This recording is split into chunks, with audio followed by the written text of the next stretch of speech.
Ready? I call this meeting to order. Welcome to our workshop here this evening at the City of Republic, City Hall. Here for this evening, we have an update from the Republic Historical Society. It looks like we have Ms. Mooneyham here this evening to give us our update. Go ahead. Yes, you can come forward, Ms. Mooneyham.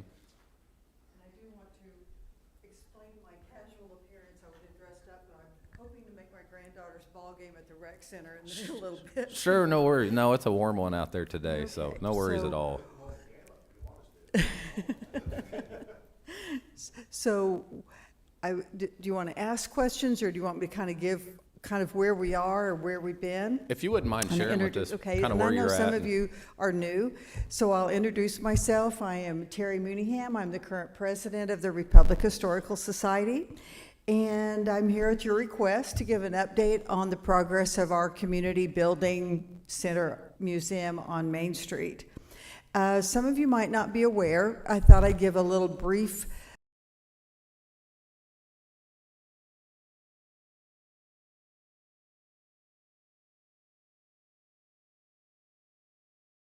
the city was going to demolish the old Public Works building, the City Works building on Main Street. The Historical Society asked if they would donate that building to us instead of demolishing it.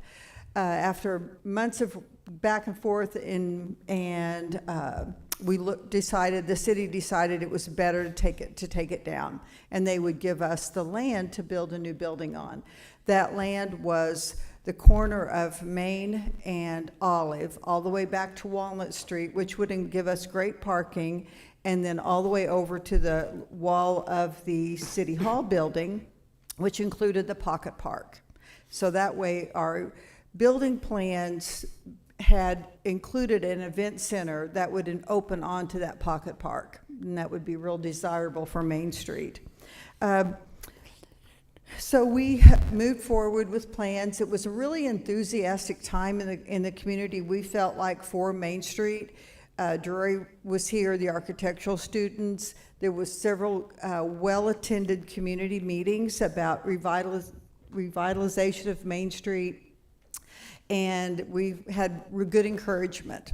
Our building came in at $3.8 million to bid on that. Again, we wanted it to look like the building had been there, for a long time, all brick and arched windows. We knew it was ambitious, but again, we had lots of encouragement, lots of support. In that time frame, since then, we were encouraged because we thought grants would pay for half of it. We would only have to receive donations and from foundations for about half the money. In January of 2025, grants.gov changed their direction on where they were gifting those grants to. The museums, humanities, social services were no longer being funded by grants.gov, and so those agencies were looking toward foundations and banks and other usually broadly more generous entities to fund food banks and things. I attended a leadership conference, and because the federal government had withdrawn a $6 million grant at the Ozarks Food Harvest, so Great Southern was helping fill that gap. So this is where all of a sudden I would meet with people. I showed the campaign video that we had. Everybody thought it was a great idea. Everybody thought, yes, great, good, but no one could write that big check. So we have yet to get what we need is that big major sponsor or corporation to be that name writer on the building. And because we haven't gotten that big name, then we haven't gotten a lot of other ones, because people want to, how much have you got so far? Then we'll jump in, because it's hard to be the first one, even if it's just a pledge too. The Sutherland Foundation, which we were banking on a good grant from them. The Maybe Foundation is a matching grant. They do new construction projects for museums. Last winter, I contacted the Maybe Foundation, and I said, I know you're a matching grant organization, but could you go ahead and give us preliminary approval? And that way, that's going to help my fundraising campaign. And so when we talked about it, and she said, your project now wouldn't qualify. She said, we are building medical facilities for people who don't have insurance. So museums are not part of their grant program now. Sunderland, which was also very generous with their project donations in something like ours, now is concentrating on the Kansas City area, and they're actually eliminating their whole foundation in the next few years. So that was discouraging, but it didn't discourage us completely. After 18 months and 2 rejections, we did receive approval from the Missouri Department of Economics to participate in their neighborhood assistance program. So anyone a business who makes a donation to our project gets a 50% tax credit on their Missouri state income tax. We thought this was great. We received 2 donations, which was great, but not what we had hoped for. Again, realize the economy's a little different than it was. For the past 2 years, what we thought, we'd just be really diligent in our messaging, because we realized that we're a very small organization. We're trying to message that you don't have to have grown up in Republic to be interested in our story, in your history. Like Bill Robertson, a lot of you know, he always says, today is tomorrow's history. And that's what we're trying to do. We have gotten new volunteers. We've got the high school history group. We were able to raise money to give a scholarship this year. So we're really, our meetings now, actually we changed our meeting night from the first Tuesday to the second Tuesday. So maybe some people who have other commitments on the first Tuesday can now attend those meetings. And we have tripled our membership at our monthly meetings, because we've turned them into more advertised programs. So we're trying to, again, build our awareness. We hosted a concert fundraiser last year.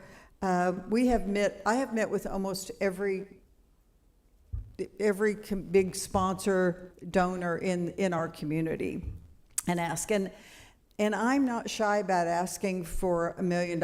I was a financial advisor in Houston, Texas. I'm used to the zeros, so I'm not intimidated by them, but it's been a challenge.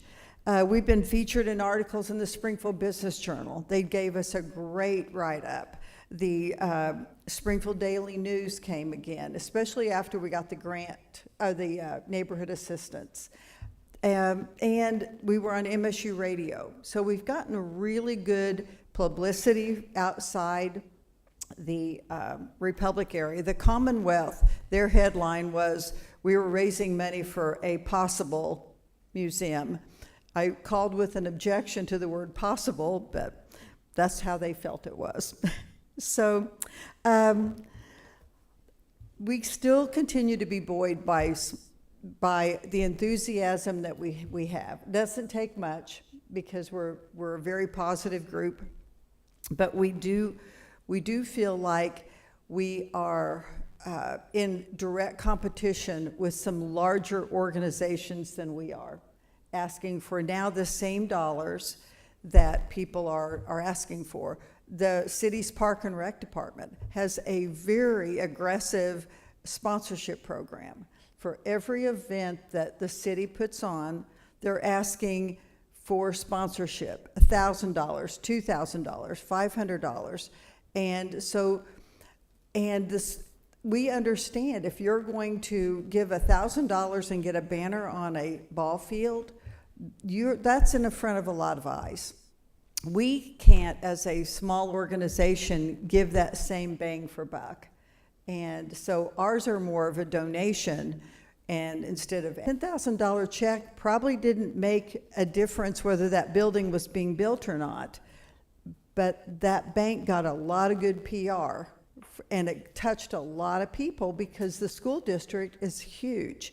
So we're feeling kind of, it makes sometimes feel insignificant. Even the Republic Community Foundation didn't give us a $500 grant last year because their focus was on feeding people. So I told the director of the chamber, I said, you made us kind of feel a little insignificant, you know, for here we are, a 30-year-old organization that's building on Main Street is good for everyone. It's not just our building, it's for the entire community. It's proven that museums bring revenue in. We have, you know, it could be like the senior center, and we'd like to kind of see if the city might want to think about doing something involved in this building project. You know, the city owns the senior center, but it's run by what's spent every day by the senior development group. And now that I'm over 65, I'm down there a lot. I go down there. Have good food.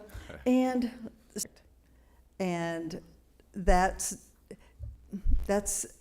I'm disappointed, you know, in that. And the city, let me share a few things that we talked about at our board meeting that we've been disappointed that the city's lack of support. One is moving, of course, totally off of Main Street and putting for sale signs up in those buildings. It made it the appearance of there's no value or interest from the city on Main Street any longer. Shuttering all the buildings made a difference to what people want to invest. Even the planters that the city used to maintain at the four-way stop, from the 2017 sales tax initiative, there were some things promised in that bond issue or sales tax initiative for Main Street. The grading of Main Street, to grade it down to a level and repave it again, because drainage is a problem. But what happened, instead of having the street taken down and refurbished, the city overlaid Grant Street so high that now the water runs into the back door of the museum. And so that didn't help. It was pretty for a while because it was nice black asphalt. We could not put a sign on that property. I asked for some help on a parking situation that the city's allowed some permits to be issued next to the museum. The response was I needed to call the police to get that resolved, that the city would not help. And I said, the Historical Society's not going to call the police on a neighbor. I thought it could be done through the necessary channels. We ask about the beautification. There's a situation on the corner of Main Street and Elm Street.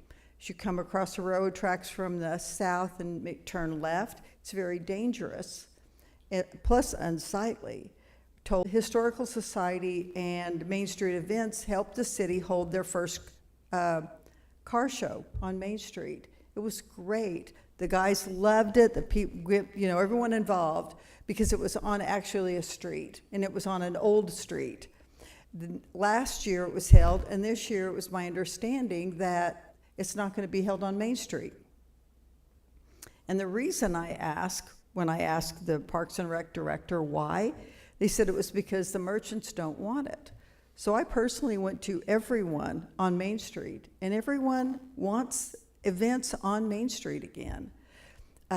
One merchant said they didn't make any money the day that the car show was held. The last one on his property, it's the globe with the eagle and it's 10 feet tall. Well, Mr. Kirk wanted to donate that to the Historical Society. And so we have applied for a grant because it's going to take a few dollars to get that moved and placed, a sign and lights. And we thought the Pocket Park would be the perfect place for this because people could finally see this artwork on Main Street, pull up to it, and I was told by the director of the Parks and Rec that we couldn't put it there. So we have received, paint a crosswalk at the four-way stop. Ms. Mooneyham, not to interrupt you. I just Okay. wanted to make sure that so really we needed an update on the funding, and I think we have the update on the funding. There's certainly a lot of things I think that we can have in a conversation about maybe, you know, I apologize that you feel unseen with all of this. I know Colton and I have talked about this as well. There's a lot of things that we would like to do, but certainly there's a lot of limitations that we also have to take into consideration through a lot of these things that you're bringing up. And so we hear you on not being seen, and I know there's a lot of different great ideas that we can do down there. My main concern tonight is I just want to make sure that the council, do we have any questions for Ms. Mooneyham on the? I'm agreeing with her 100%. I mean, to me, So, the city. so Mr. Updike, do we have any questions for Ms. Mooneyham? No, I just want to make statement that I think she's correct, that the city has kind of, like a black, you know, the redheaded stepchild that she's been born. Okay. So thank you for your statement. Does any of city council have any questions for Ms. Mooneyham? Mr. Harder? Contacting 417 magazine. I'm sorry? Have you tried contacting 417 magazine to maybe get something in there to heighten awareness? 417 magazine for advertising? Well, just for, Yeah, I will. you know, Last year with you all, everyone was excited. Every banker, everybody was all like, this is great, you know, go get back to you. And I met with the boards, and then it was like, well, let's get back with you. And then now it's just, you know, crickets. So I guess what you really want to know is, have we have the money to build the building? And we don't. And I so tried to explain that in a very maybe overwordy manner. Sure, no, you But, did an excellent job on understanding that. So your biggest obstacle in that is you had mentioned, you know, the things in the economy had changed. There's a lot of different things, I know grant funding wise, that have shifted around. As far as like the general public, has there been anyone from the membership of the We society have- helping to yes, to and I'm make sorry those to interrupt. fundraising efforts? And not to get Yeah. off track, I've just, here recently I was watching the deal, which I believe your class is, or your program is on next week with Mr. Price, and he was speaking about Wilson's Creek National Battlefield Yeah. and the significance of Republic and what the different people here in Republic did to make that a possibility. And one of the things they talked about was the penny brigade.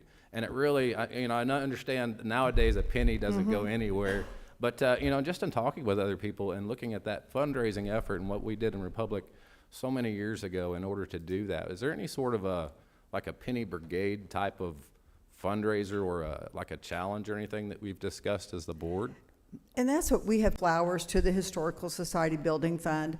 We just haven't gotten that, and that's not going to build the building. You know, we need someone that's going to contribute a pledge of $500,000, you know, $1 million.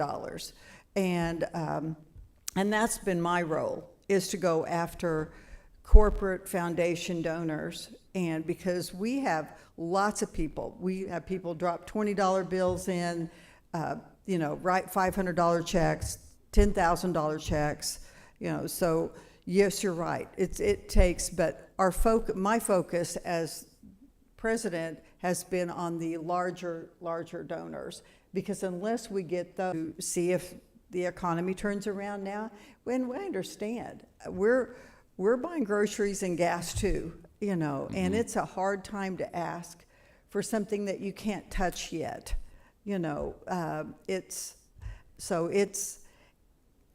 And not everyone has the same passion for the history of Republic that we do.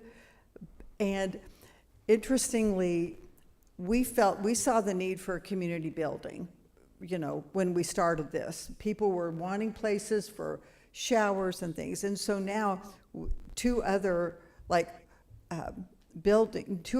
school and the library have built, they got their money a lot quicker together, and they both have those rooms now. So we've thought, do we need to revamp? You know, we're open to that. Like I said, we're a small group of volunteers. We don't want to make any money off of this. We know that it's a challenge. We just think it's important to save that history. And I know city administrator and you stayed for our program yesterday, and you could see that of our 150 plus years, 100 years of our business was on Main Street. Absolutely, and that was a wonderful program. It's thank always such an excellent time learning about Republic's history, and just having the programs like that there at the library and having that. I noticed one of the changes that you've made is to change your meeting nights, which I'm excited about because I've got next week on my calendar. It's one of my favorite speakers that you have out there, and I really feel like things like that would really help to, because even now you've got the mayor that's going to be down there and involved, and before now I haven't really had that opportunity. It's To get out. to get And- out there, and so Christopher's a member also, an active member. So Excellent. that was good. And, you know, it's just been good. And we've tried to, and I know Facebook is still the best way to get our meetings out, our information. And I think it's kind of interesting that you think it's just a group of older people who, you know, are retired, because I never thought I would be doing this. My parents were the charter members.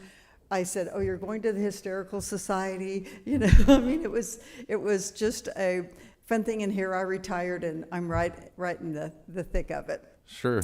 But our followers on Facebook are equally in the 30-year-old group as they are in the 60-year-old group and the 40s. It's evenly spaced on our followers, and we've increased our followers by 1,000 just recently too.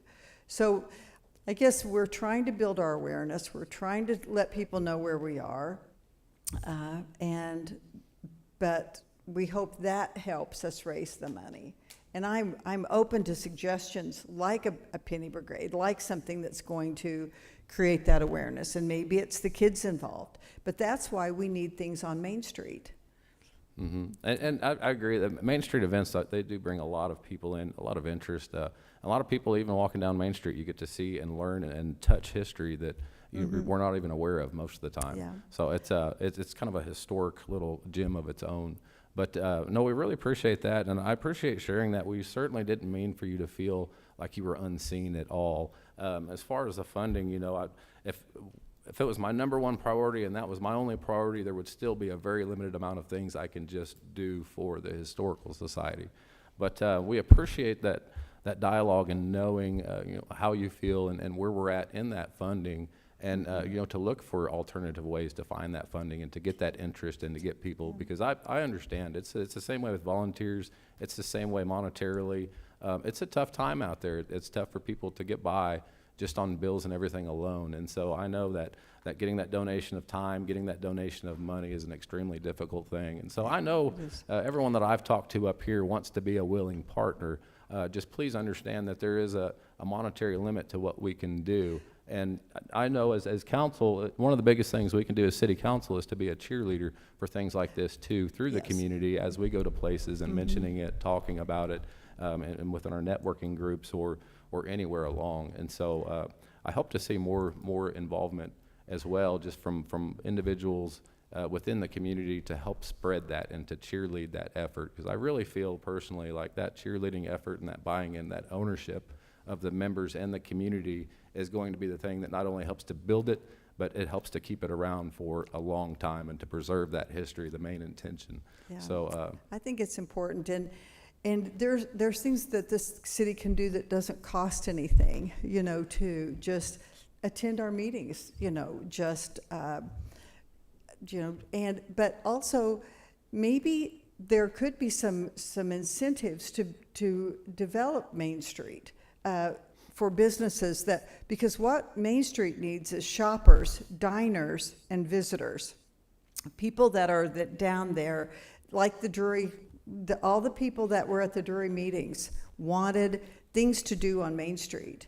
Monette built a splash park and a farmer's market on their Main Street, Old Main Street across from their museum. There are things that can go on that you're doing anyway, just include Main Street in the mix. And it's just, and really just having a crosswalk painted at the four-way stop would help. Sure. Because that would be a good incentive. And also, and this is down the road, I know coming up is the 2017 sales tax initiative will be sunsetting, because I think that was a 10-year plan. maybe the Historical Society could be just like the library did in the 1930s. The library asked for some sales tax money, and look where they are today. And maybe the Historical Society could benefit, because that's one of our potential donors ask if we get anything sales tax wise. And I know that's a challenge, because we need a new fire department building built. So I understand that, but just some enthusiasm every once in a while, and maybe events held on Main Street when you have the opportunity. They don't have to get too big. Absolutely. They're a ton of fun every time. I've tried to make it to every single one of them, and every single one of them, Yeah. between the art show and between, what was the most recent one? Was it the monster truck, the off-road vehicle show? Yeah, and it's just such a good time out there, and you really get that sense of community when you get to walk around, talk to people, hear their stories. They're sitting in lawn chairs, and they're talking about Main Street too, because it's not always people from Republic that are down there, so it's part of sharing our history too. And so, Yeah. I share in those good feelings down there. Certainly want to be supportive in every way that I can as our mayor. So Yeah, and you always have been too of that, and so I didn't want to come and just be complaining. I just wanted to kind of state some facts and maybe some things that's a positive, Sure. to do. absolutely, And, no, and we thank you very much for that, because you Because gave us a lot of. we haven't given up. We're still enthusiastic. We feel like if it's not, it's that next generation that's going to take this mantle on and do that. And that's the beauty of history. Absolutely, and we have a wonderful next generation standing in line here in Republic that hopefully take that helm as well. And Yeah. so I'm very optimistic, very very excited for the future, and definitely hope that people buy into that excitement as well, and understand how significant our history is and the value of it, and saving those stories, and how we know why Wilson's Creek is there, and how we know why Main Street is there, and what brought the town here, and the railroad, and all of the wonderful things that you covered in class yesterday, that I finally know where J.R. Martin Park came from. So Yeah, the thank Cox you family. very much. Yeah. Oh, and one more thing, we are going to put a vintage candy shop in our current building. Okay. We thought, why wait? Let's do it now. Yeah. To get the kids in there. I So love we're the gonna- enthusiasm. We're going to do that. Yes. So are there any more questions or comments? Mr. to me? Gerke? I know it's real tough, getting funding. I've ran a couple capital campaigns and been on some for non-for-profits. I know, like you said, the first one's toughest. Have you looked at third party to help you with some of that? I know you guys have done a lot of work in presenting the why. I know we've engaged some third parties before that have helped with donation part, and the tax credit's a big thing, but I didn't know if you'd looked at any, third party to help kind of organize some of that or not. So, I'm sorry, I didn't hear the actual part of the question. Did Have you looked at having a third party help with the fundraising? I said, third we had party, a $3 million I see. one we did, and they helped, again, you already done some of the tax credit stuff, but then really refining the message. I know sometimes it's tough to get the message out about a building, but what it's actually gonna do is the important Right. part. So I don't know if that's something you've looked at. It sounds like you've had a real tough time on getting started. That's just something that I've utilized with other organizations that's helped quite a bit. That's something that someone suggested very early on, but we also were so aware of the dollars that cost. And so, but now maybe that's something we do look into, because I know I can't do it. I don't have the experience, I don't have the knowledge to do what a third party could do, so.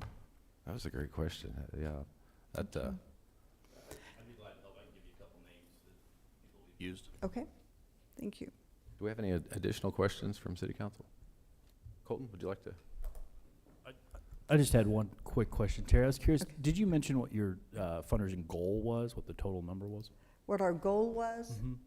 3.8 million is the bid on our building. I've just been asking for 4. That's probably figured- wise the way things are I going figure nowadays. we need some furniture. So it's just kind of a round number.